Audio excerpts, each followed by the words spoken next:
One other thing you want to keep an eye out for is that when it gets near the end, sometimes you don't realize, then there's bubbles in the tip.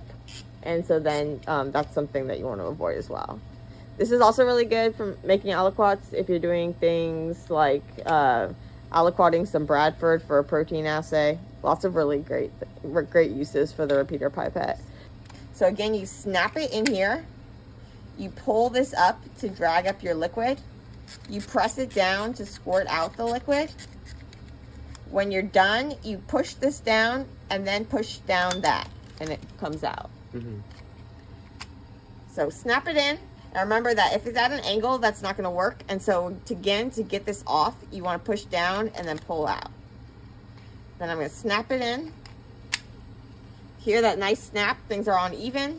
If I want to change, I rotate to the right to make my steps bigger and to the left to make my steps smaller. But I can only go as small as the smallest size it'll tell me on here.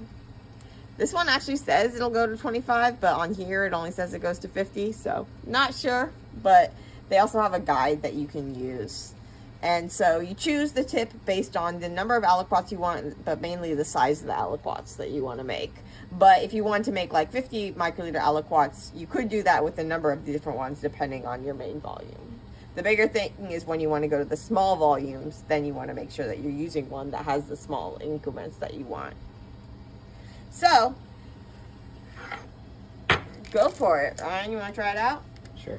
Okay, so I'm going to take this off. So I'm going to push down and eject. That's not how you would normally do it, just onto the bench, but okay. So you're going to snap in. There you go.